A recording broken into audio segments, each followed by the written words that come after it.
CS స్థాయి నుంచి గ్రామ స్థాయి వరకు అందరం కూడా సమిష్టిగా పనిచేయాలి. మినిస్టర్స్ దగ్గర నుంచి లాస్ట్ మైల్లో ఉండే ప్రజాప్రతినిధి కూడా ప్రజలకు జవాబుదారీతనంగా ఉండాలి. అదే మరిగా it is not a target, it is a mandate. I'm very clear on that.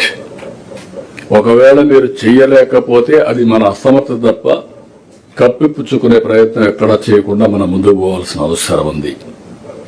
PGRS అత్యధిక ప్రాధాన్యత, 100% పరిష్కారం కావాలి.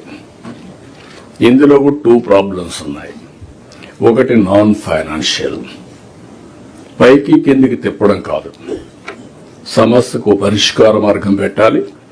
ఏదైనా లిటిగేషన్ ఉంటే ఆ లిటిగేషన్ ఎందుకు వచ్చిందో అలాంటివి కూడా నోట్ చేసి సిస్టంలో పెట్టుకుంటే everybody will have that information, same information. కాబట్టి మీకు అది క్లారిటీ ఉండాల్సిన అవసరం. 2 ఫైనాన్షియల్ ఆస్పిరేషన్స్ ఎక్కువ ఉంటాయి, కానీ జనైనవన్నీ పరిష్కారం చేస్తాం.